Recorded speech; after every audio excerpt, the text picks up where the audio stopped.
You'd rather be cheated on and he just gives you money?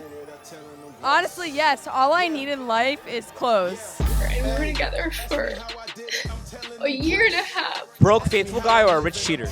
Rich cheater. If there's a certain lifestyle that you want, then why are you dating a broke man? Rich cheater, easily. Yeah. It was a lot of working on like infidelity. All men.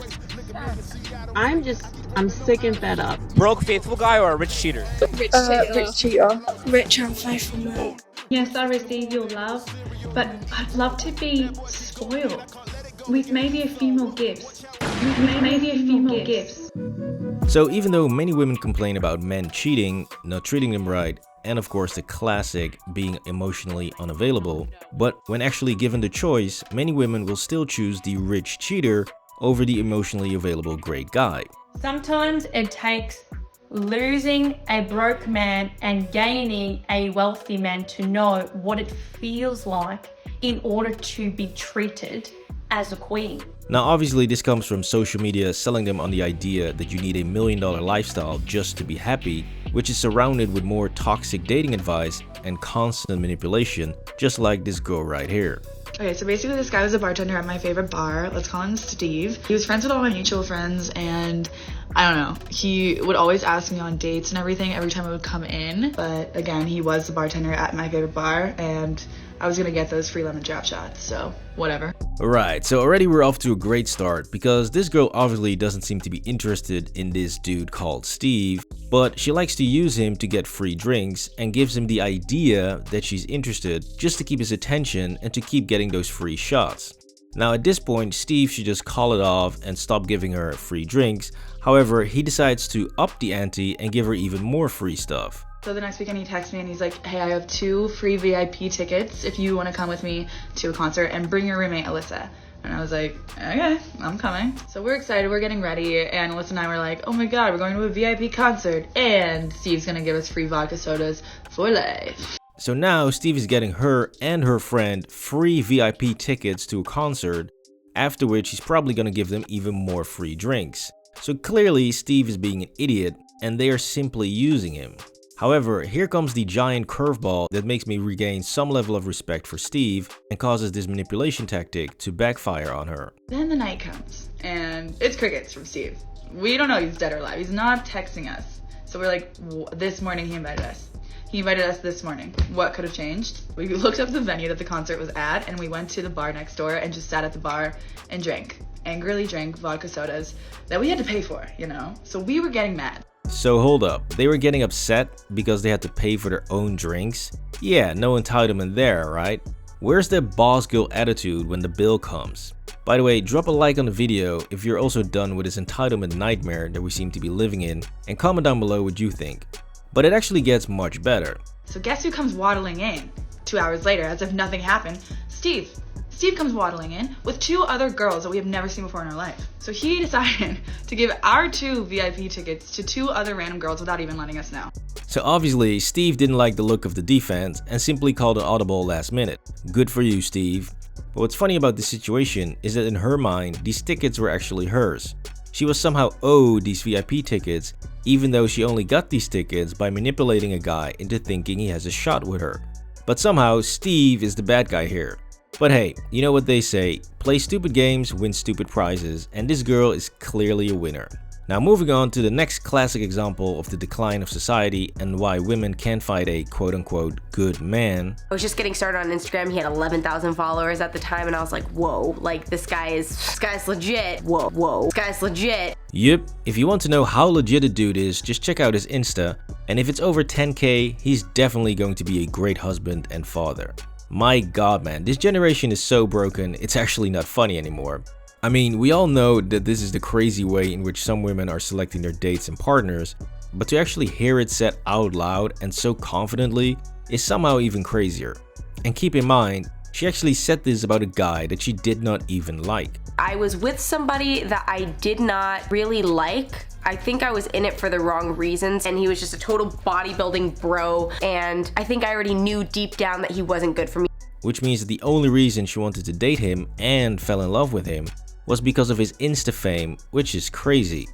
So at this point, we know that this guy was a bodybuilding Chad with 11k followers on Instagram, and that she didn't like him as a person, but still agreed to date him.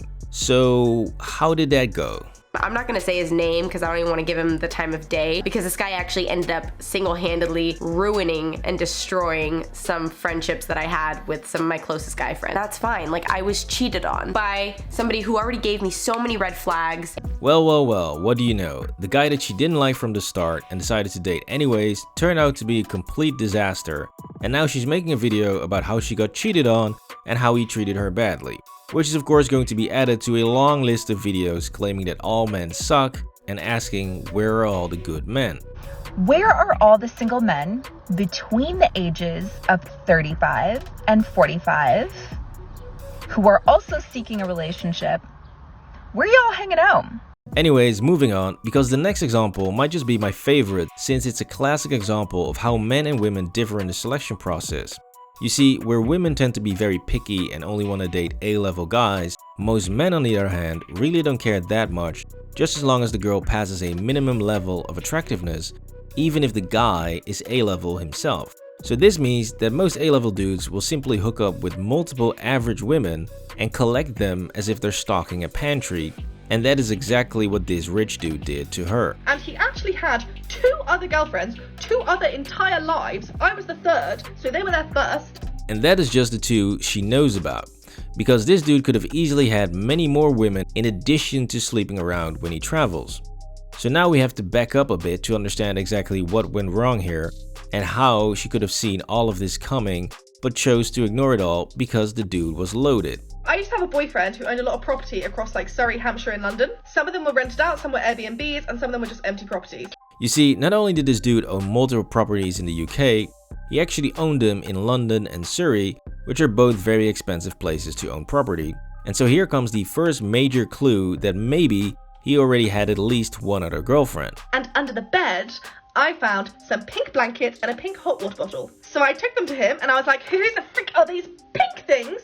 And why are they in your house? He said, well, I'm actually going to sell this house and I thought it looked like a bit of a lad's pad, so I just wanted to make it a bit more feminine, so I borrowed some stuff off my mum to put out for viewings. Maybe I'm dumb, but that is the most believable lie anyone has ever told me. Right. Now that lie actually made 0 sense, since if the goal is actually to make the place more girly, then why would you hide girly stuff under the bed where no one can see it? Wouldn't you change the decoration or maybe hire an interior designer to make the place more girly if that's truly your intention? Because hiding stuff under the bed where no one can see it does nothing for the look of the apartment. But hey, maybe that's just me, right? So who did the pink things belong to? Long story short, it actually turned out that they did belong to another woman, and he actually had 2 other girlfriends, 2 other entire lives. I was the 3rd, so they were there first, and those 2 girls both lived in other properties that he owned. Well, what do you know? Apparently the rich dude who was handing out houses like they were cookies was sleeping with several women at the same time. Wow, I am so shocked. Now, I don't want to be mean here, but unless you are actual Victoria's Secret supermodel, if the guy is giving you houses or cars for free, it usually means he has a long list of women he's sleeping with and you're just another number. And even if you are that supermodel, you could still just be another number on his long list, just on a much richer guy's list. Because most normal and serious relationships do not start out this way by giving people just houses or cars to use for free.